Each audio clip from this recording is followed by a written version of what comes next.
You good? Yeah, I'm good. Okay. Like to have everybody's attention for a moment. There's a stat. I don't like bringing up stats, but there's one stat about the Panthers. In the world is James Harden better scorer than Michael Jordan? No, he's a more creative in that.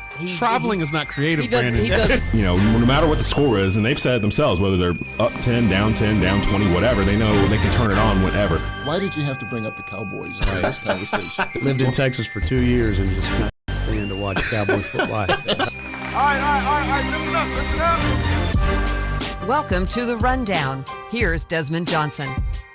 And welcome to the Monday edition of The Rundown. I am your host, Desmond Johnson. Got Brandon Blakeney on the hotline with me here. Trying a little something new in terms of piping in the audio, and we'll see how that works out. Brandon, wanted to talk to you real quickly because today is a kind of an off day before the beginning of the ACC tournament in Greensboro, right down the road here, and we might be on remote on Wednesday. I'll have some info for that here shortly. But before we get into the ACC tournament, I wanted to get your thoughts on the All-ACC team that just got released by the conference here a couple of hours ago, actually. First of all, thoughts on Duke sophomore guard Trey Jones being named ACC Player of the Year and Defensive Player of the Year. Honestly, I don't know about the defensive part because there's been a couple times where he's been completely outplayed, and I've seen him get his tail busted a few times. I don't really see him as a lockdown defender. I think that there were better options for that. But as far as the ACC Player of the Year, there were definitely a few guys that could have been up there. Trey Jones was definitely one of them. He's had a really good year. I think coming back for his sophomore year has definitely helped his draft stock. I think he's shown that he is one of the premier point guards in the nation. He does a lot. He's a leader. He's definitely won them some games down the stretch this year, and he's been a leader, man. I think this Duke team has seen some up and downs, especially early when we saw them lose a few. But I think that he's been like that stable, that consistency, that block of consistency that Coach K has been able to lean on. So I'm not completely upset with it. I think that he was in the running, but there were also some other deserving guys as well. Yeah, and then so for the first team All ACC, just kind of looking at it, and I realized how almost detached I've been from the ACC this year. I've been watching games, but it feels different in terms of there's not like, I kind of grew up in an era where like there was a guy on every team, like there was, Dennis Scott at Georgia Tech or Chris Corchiani at NC State or Randolph Childress at Wake. So there was always somebody that you could see on each team that you were like, okay, I know that guy. That guy's a baller. That guy's a dog. So this year, though, I'm just looking at the first team, and Trey Jones made the first team, of course. I believe, if I'm not mistaken, Vernon Carey. I'm trying to pull up the list here. Here it is. Was freshman of the year too as well. Yeah, he won freshman of the year. So Vernon Carey, Jordan Norwa from Louisville, John Moody from Notre Dame, Trey Jones, and Elijah Hughes from Syracuse. Second team was Mahami Diakite from Virginia, Devin Vassell from Florida State, Garrison Brooks made second team for Carolina, Trent Forrest from Florida State, Markel Johnson from NC State, and then on the third team you got Kihei Clark from Virginia, Jose Alvarado from Georgia Tech, Amir Sims from Clemson, Cole Anthony from North Carolina made the third team, and Olivier Sarr from Wake Forest actually made the third team as well. Any names out of those that you feel like might have been too low or too high? Honestly, I think Garrison Brooks had a chance to make first team. I believe that he's having a better season than Vernon Carey personally, just from a statistic standpoint. I know that he hasn't racked up as many wins or win shares, but I think he could definitely go up there. I also like the kid Diakite from Virginia was very, very good. I've seen him play a few times, and he's a really good player. I think he's a future pro. I think he could have gone a little higher. Amir Sims is having a monster year at Clemson, and they're making strides, man. Also, Olivier Sarr, he easily could have been second team as well. I think he's having a really good productive year. In the games where Wake Forest have beaten Carolina and have beaten Duke, Olivier Sarr has really came to play. And then, so the ACC tournament starts this Tuesday, tomorrow in Greensboro at the Coliseum. Virginia Tech taking on Carolina at 7 o'clock, and the game before that, Wake Forest taking on Pitt. Any chance, any chance for Wake Forest or Carolina to make a run in this tournament? Because, I mean, all the stuff I've said about the ACC, it does not feel like there's a juggernaut at the top. I know Florida State won the regular season title with Duke and Louisville tying for second. But do you feel like there's a certain team that neither one of these teams should run across or they're going to get blown out? Or is there a shot for Carolina or Wake Forest to win 5 games straight to get all the way to Saturday? Yeah, I think there's absolutely a shot. I mean, when you look at the top, when they did play Florida State early in the year, Carolina gave Florida State just about all they could handle. You look at it, they played Duke the first time well enough to really win that game. Second game, it just seems like the energy wasn't there. But we've seen the Tar Heels compete with the upper echelon teams of this conference, and I think you get rolling in the first round. Virginia Tech's a favorable matchup. That's a tough group, but it's a group that Carolina could beat. They're led by a few really good guards. Jalen Cohen, Winston-Salem natives on that team, as well as Isaiah Wilkins. So definitely going to be, a good matchup on both sides. But I think Carolina can get a win. Virginia Tech's a really young team. They surprised a lot of people. A lot of people thought that they were going to finish last in the ACC. They surprised a lot of people. They have a first-year coach in Mike Young out of Wofford who's never coached in the ACC tournament before. So I think that Roy's experience, I think he's got enough talent, and he's been here before as far as, the ACC tournament, maybe not playing day one, but just, being here at the ACC tournament.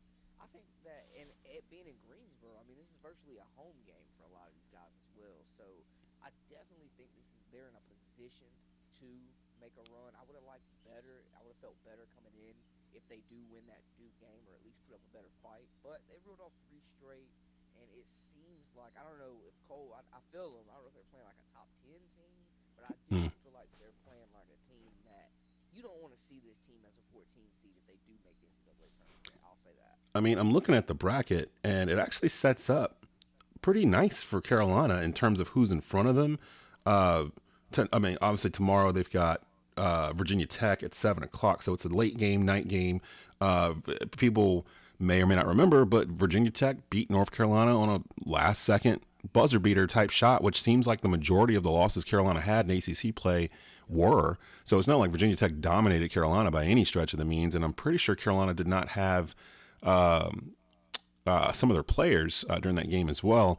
So that's the game they have Tuesday night. Then if they get past that, Wednesday night they'd have the late game at 9, so they'd have a whole day of rest, and they would be playing Syracuse, who gets the first day bye, who they just beat. And out of all the teams in the ACC that are able to handle a 2-3 zone, Carolina seems to be the one that looks forward to playing against one, especially with Jim Boeheim and Syracuse, who have been on record not being very happy about coming to Greensboro for any kind of ACC tournament. So those first 2 games, they look like they could get some momentum. The problem is after that, they would have to face Louisville, the 3 seed. That's also a night game, though. That's at 9 o'clock on Thursday night. And then after that, it's just whoever is there. It could be Notre Dame, it could be Virginia, but they match up favorably with both. They beat Notre Dame earlier in the year, the first ACC game of the year in December. Same what they beat in Boston College, and Virginia is not exactly what they were a year before. So their side of the bracket doesn't seem daunting to me. It just seems more along the lines of, can Carolina basically put a run together and not think about Saturday, but just the next day or the game in front of them and just continue to play. They have talent to do it. It's just a matter of putting it all together, I guess. Yeah, and you have to put it together for 4 or 5 games to stretch. I think that they're good to go, though, honestly. That Louisville matchup will be very telling, though, because Louisville's whooped them a couple times pretty good this year. Yeah. And Louisville's absolutely stacked, man. That's another school that has come into North Carolina and recruited some good players. Also went and got Jordan Award from Utah, who I think, in my opinion, Jordan Award is the best player in the ACC as far as talent-wise, as far as ACC Player of the Year. That would have been my vote. I think that he has the most upside in the NBA right now from where I see it. I mean, the kid's got better every year. He's a monster, and Carolina really hasn't had an answer for him. To be honest, he plays so well inside and out. Hit the three, plays really. He's a bruiser inside, monster on the glass, has some ball skills, can pass it. He's a complete package. He's tough to deal with, and Louisville has a lot of depth. They weren't bad last year. They had a pretty solid team last year. Then you bring in a top 5 freshman recruiting class, Kentucky, Mr. Basketball. I mean, they're a really good group, and they've got some depth. So that's going to be a juggernaut of a test for Carolina if they do get to that point. And then on the other side of that bracket, of course, you got Duke and Florida State lurking around as well. So Florida State, won the regular season title outright. Yet again, Duke has not won a regular season title outright in the ACC in over 10 years. The last time they won the ACC regular season was in 2010, and they tied with Maryland when they did that. I think 2006 was the last time Duke won the regular season outright. And J.J. Redick, like back in those days. So once again, Duke is not able to. Yeah, they're not able to secure that. Well, I wanted to touch base with you real quick too on the weekend the Lakers had. It's always bothered me that it seems like people have been picking the Clippers, people have been picking the Bucks, people have been picking everybody but the Lakers from the beginning of the year on, and now it feels like teams are starting to come around, or not teams, but talking heads are starting to come around on the Lakers. They beat the Bucks Friday night, and then yesterday they had a playoff-like atmosphere in the Staples Center. It was a Clippers home game, but I mean, it sounded like there was more Laker fans in there than Clippers. The Lakers defeat the Clippers, an actual full squad of Clippers. Paul George and Kawhi Leonard both played. George had 30, Kawhi had 27, but LeBron is out here doing like superhuman type stuff right now. Is it too late for him to catch Giannis for MVP? Absolutely not. I wouldn't even say that Giannis has run away with it. I do have much respect for him, though. Best record in the league right now. Second best player is Chris Middleton, who was an all-star in previous years. But you lose pieces, especially Malcolm Brogdon was a big piece. I thought they lost, especially on the defensive side, because he was one of the ones that always wanted to guard a top option on the perimeter. So I think that it has gotten harder for Giannis. He's had a great year. But this man, LeBron, I don't know any great player that has been doubted so many times. I mean, even when he was with my Cleveland Cavaliers, I remember the Raptors won the East one time. People were saying, "Oh, LeBron's done." Then I remember, the Hawks got the 1 seed that one time with Mike Bulldozer, and everybody's like, and LeBron still comes out of the East, so I'm not really concerned with him having the first, second, or third seed. But I tell you what, ever since this All-Star break, LeBron has been a man on a mission. Him, Ant Davis, he's got these guys playing on another level. Guys are playing defense. He's just getting guys in their spots, making things easier. Switched over, did his thing against Giannis, guarded Giannis a few times on Friday, like you said, big win. They were losing that game a lot of the time, for majority of it, and LeBron really just willed these guys to a win. Then the Clippers are beating up on them yesterday. First win all season against the Clippers in this rivalry, because I understand why people were saying Clippers, because, I mean, they've been kicking the Lakers' butts all season until yesterday, so I understand. And I'm still one to say that, that's not if you think LeBron James is going to be facing one defender against the Clippers in the playoffs, you're nuts, because Doc Rivers probably gave us 40% of what we're going to see in that matchup. So I'm not really buying too much into regular season hype, because, that's not how they're going to guard LeBron. You're not going to show your entire hand, in a regular season matchup. But I do think getting the win in the Battle of LA was big for the Lakers to show that, they can beat the Clippers when it's all said and done. And they're playing really good basketball, man. They're really playing. They got the support and Cash Rock, and I like what they're doing, team basketball. Well, we'll definitely hear more from Brandon on Wednesday. If I'm not mistaken, I think we're going to be doing a remote Wednesday in the middle of the ACC tournament, possibly at East Coast Wings in Kernersville. I'll give you an update on that as well. Hey, Brandon, thanks for chiming in this morning, and I'll be talking to you here later on, man. Hey, yes, sir. No doubt, man. Appreciate you, Des. Be safe. All right, so that was Brandon Blakeney from the Rundown. When we come back, I've got to touch base on this Dak Prescott situation. It's been rumored the Cowboys have offered him more money than any human possible in the NFL, and he's still kind of trying to decide if he's going to do it or not. We'll talk about if he should or shouldn't after this. You're listening to The Rundown. You're listening to The Rundown with Desmond Johnson. should be played at high volume. Ray's Body Shop and Wrecker Service has served Winston-Salem and surrounding areas for over 50 years. In addition to collision repair, Ray's also performs auto painting and towing. Using only the best quality products and materials, Ray's team of technicians is the best of the best. Family owned and operated, all of their work is guaranteed. When you find yourself in a bind, their 24-hour emergency towing and wrecker service is here to help. Call Ray's Body Shop and Wrecker Service today for a free estimate. 336-788-6174. The specials never stop at Blue Naples Pizza, an Italian restaurant. Every day you get a large 2-topping pizza for only $11.99. On Sunday, watch football and enjoy our large 1-topping pizza and 10 wings for only $17.99. Plus lunch specials every day of the week. Blue Naples Pizza and Italian Restaurant, 1519 Union Cross Road in Kernersville. Havoline Express Lube of Kernersville. Their service facility is independently owned and operated by Mac Allen, providing full-service repair and maintenance services. They use the latest diagnostic equipment to guarantee your vehicle is repaired or serviced properly and in a timely fashion. Mac and his team pride themselves on commitment to the local community and providing value-driven service in an inviting, friendly environment. Go see Mac at Havoline Express Lube of Kernersville for all of your automotive maintenance needs. Zesto Burgers and Ice Cream is a modern-day American diner serving burgers, sandwiches, wings, ribs, other quality food, and ice cream since 1945. Located only minutes from East Forsyth at 2600 New Walkertown Road. Every Monday, 35-cent boneless wings, and every Wednesday, 50-cent bone-in wings. 100% fresh, never frozen Angus beef burgers, fried fish, steak, shrimp, chicken platters, and more. Delivery now available through Grubhub, Takeout Central, and DoorDash. Zesto Burgers and Ice Cream, 2600 New Walkertown Road in Winston-Salem.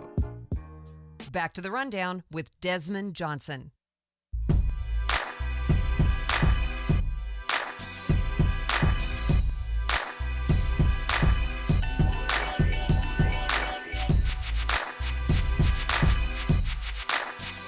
Welcome back to the rundown. I'm your host, Desmond Johnson. This mini rundown on a Monday afternoon. We will be with you live, myself, Rod Funderburk, and Brandon Blakeney, Wednesday at 12 noon with a full-length rundown. And then, of course, a supersized rundown every Saturday at Zesto Burgers and Ice Cream, 2600 New Walkertown Road in Winston-Salem. That is a 2-hour-long rundown to get you ready for your sports weekend. Give you some NFL news and notes, some notes that just came down here regarding Dak Prescott. I'll get to that in a second. But before that, the New Orleans Saints are planning on putting a first-round tender on quarterback Taysom Hill, basically meaning they've put a $5 million value on him, and if any team comes around to sign him, the Saints will be receiving a first-round draft pick in exchange for it. Me personally, I don't understand the hype with Taysom Hill. He's kind of a gadget type of player. I don't know if the Saints are thinking he's going to be the heir apparent to Drew Brees, who said he's coming back for one more season, but I just don't see it, to be honest with you. He's only been in for trick plays, third downs, things of that sort, and I don't see a full-length starter with Taysom Hill. So it's almost like the Saints are kind of hedging their bets and saying, hey, if anybody wants this guy, you're going to give us a first. I don't think anybody's going to offer for Taysom Hill for that price tag, but the Saints are planning on putting that first-round tender on Hill in order to not lose him. Of course, Teddy Bridgewater, their second-string backup quarterback who was 5-1 while Drew Brees was injured this past season, is an unrestricted free agent. He's been linked to the Chargers and a couple of other teams, including the Colts as well, so we'll see where he lands. Former Carolina Panther cornerback Josh Norman, who was playing in Washington for the past couple of years, has agreed to a 1-year deal worth $6 million with incentives with the Buffalo Bills. The deal's worth $6 million. It can reach $8 million with incentives. It does reunite Norman with Buffalo Bills head coach Sean McDermott, who was his defensive coordinator here in Carolina from 2012 to 2015. The Panthers drafted Josh Norman, and he had his best season of his career in 2015 with the Panthers going 15-1 in the regular season. Norman was up for Defensive Player of the Year consideration, and when the year was over, basically got kidnapped by the Redskins on a plane. They wouldn't let him leave. He ended up signing a deal where he got $75 million. Can't really complain. or be upset with him about it, because he knew that was going to be the last big contract he could possibly get, because he was kind of an older guy when he first got into the league and started playing. So he got his money, but it kind of hurt his career. He's been falling off, if you ask any Redskin fans, the past 2 seasons. And I kind of saw when he signed that contract with the Redskins, this would be the year the Redskins could get out from underneath it. He didn't have any guaranteed money left on the deal, so the Redskins were able to go ahead and get out of that. Now dealing with the owners, apparently some of the owners are hoping that the CBA vote falls short so that they can renegotiate it, because the owners in the NFL, some of them anyway, actually want an 18-game season, not 17-game season. And to be honest with you, I get it. I understand that, 2 more games, of course you're going to have more injuries and more wear and tear and whatnot. But 18 games makes way more sense than 17 games to me. With an 18-game schedule, there's a number of things you can do. For starters, you can add a second bye to the season so that teams are actually able to get some additional rest. You can add additional players to the active roster instead of it being 53. I think with the current proposal for 17 games, it would go up to 55. I say bring that thing up to 60. Have 60 players on the active roster every Sunday, 18-game schedule, 2 bye weeks. And then I've mentioned this before, I think one of the best things you could do if you're really trying to expand the game outside of the United States, have it where every team, every season has a game, whether it's in London or in Mexico, designate those 2 as places where they'll go and make that the Thursday night game. At the Thursday night game or the Monday night game, if it's the Thursday night game, then you're kind of building in a mini bye on top of the 2 byes you're going to already have. So say Carolina plays Tampa Bay in London on a Thursday, then they're off that weekend, and then they play the following week or whatnot, wherever they are. They're getting 10 days off, but that doesn't even count as the bye. Then they would get an additional 2 byes throughout the season for an 18-game schedule, and it doesn't give any kind of what's the word I'm looking for here? Like if you have an odd number season, you have to figure out how's this going to work, because unless they do a neutral game for every team throughout the season, you're going to have half the league with more home games than the other half who will have more away games, because you're playing 9 away and 8 at home. Whereas if you do an 18-game season, it's 9 home, 9 away, and of the way they do it now, if you're in London or if you're in Mexico or whatnot, one of those teams is considered the home team for that, so you can keep all that the same way. And I just think that 18-game schedule would be much, much better for the NFL if they're going to add games at all, instead of doing, adding 1 game. And of course, you shorten the preseason to 2 weeks instead of 1, and you basically make it where, teams would automatically do this. So they would have their starters in there first couple of weeks, get the rust off. I mean, if you really think about it, college football, high school football, they don't get a preseason. Preseason is all about money more than anything else. Like, there's really no reason to have the preseason if it wasn't generating money. And if you ask anyone who has season tickets to any NFL game, they don't like going to preseason games. They're paying full price to watch 3rd and 4th string guys that aren't even going to make the team unless it's the 3rd game of the preseason, when they're trying some stuff out. But teams don't run through their playbooks. They don't use stuff they're going to use in the regular season. Hell, New England, they don't even act like September is the regular season. They use September as part of the preseason to get their stuff together because of the conference they're in. So it's not going to hurt anybody. If you're adding 2 games to the season, 18 games, you can drop 2 preseason games, add 2 byes, and what that would do is basically stretch the season out so that the Super Bowl would be around the weekend of President's Day, that following Monday, which is a federal holiday. And that's what everybody wants anyway, to have the day after the Super Bowl to be off of work. And you can basically turn the Super Bowl into a national holiday by doing this. So there's a lot of elements going on here with that, and we'll keep an eye on that as well. But I think it's a good idea, if they're going to do that, go to 18 games, 2 bye weeks. Every team has to travel London or Mexico once during the season, and cut the preseason down to 2 games. Now, as for Dak Prescott, the Dallas Cowboys, this just came in about 30 minutes ago. The Dallas Cowboys have sent a new proposal to quarterback Dak Prescott's agent in hopes of kickstarting new discussions that can lead to a multi-year agreement.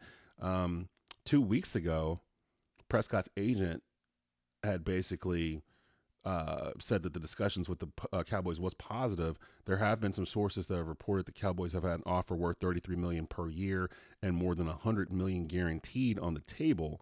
Now, the structure of that contract was not known, and I was talking on Facebook with some buddies this weekend, and they were asking, he'd be a fool to not take that deal. And I'm like, not so fast, because if it's a 4-year deal, then yeah, he's a fool to not take that deal. $100+ million guaranteed, 4 years. That's like Kirk Cousins, Minnesota Vikings type of deal where, he's getting $30 million per year no matter what he does for 3 years, guaranteed. Now, if it's 6 years or 7 years, then he's a fool to sign it because all that money's probably front loaded. And then after the 3rd year or whatnot, there's no guaranteed money on that deal. And the Cowboys would still own the rights to him for the next 3 or 4 years unless they decide to cut him. It's basically what we just saw with Josh Norman in D.C. So we don't know the parameters of what they offer. They're just giving us the big numbers. Seattle's Russell Wilson has the highest average per year for quarterbacks in the league at $35 million.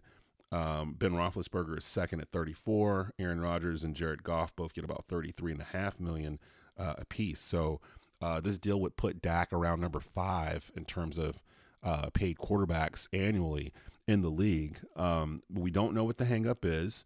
It sounds like the Cowboys are willing to franchise tag Dak.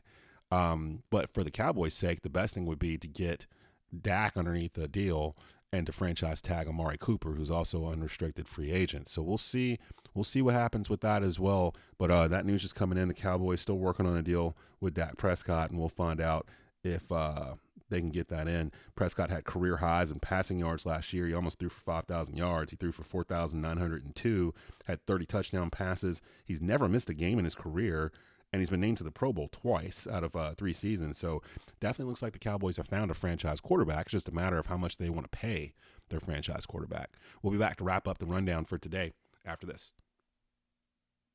You're listening to The Rundown with Desmond Johnson.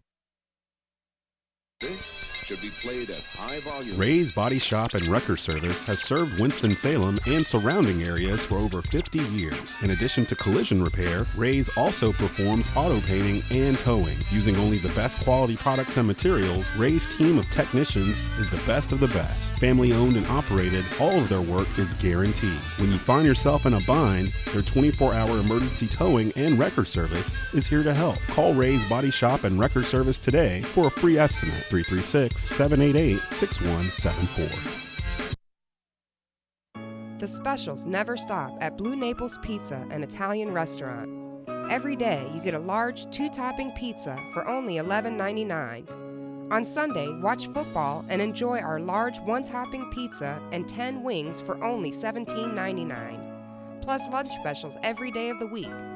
Blue Naples Pizza, an Italian restaurant.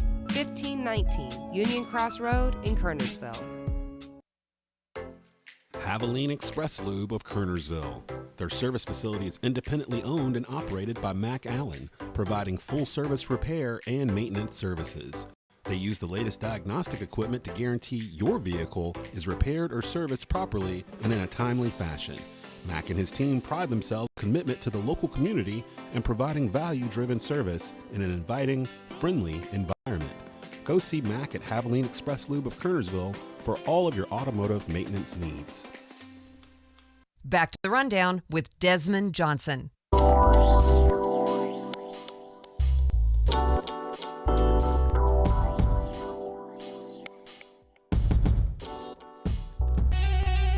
Special thanks to Brandon Blakeney for coming in, talking a little bit of ACC basketball. And gotta give a special shout out to our sponsors, Haviline Express Lube over in Kernersville, Ray's Body Shop and Wrecker Service in Winston-Salem, Blue Naples Pizza in Kernersville, and Zesto Burgers and Ice Cream in Winston-Salem. Don't forget, we'll have Supersize Rundown as we usually do every Saturday. That'll be Championship Saturday in the ACC. Breaking that down and much more Saturday at 12 noon. And then we'll also be on remote Wednesday. Full crew will be in the house. Rod Funderburg, Brandon Blakeney, maybe even get a Johnny O appearance on Wednesday as we'll chop up the ACC and the upcoming March Madness NCAA tournament. This will be available on Spotify, Google, iTunes, everything that you normally get to your podcast on here shortly. Want to say thanks to everyone for listening and checking out The Rundown. Peace. We'll see you Wednesday.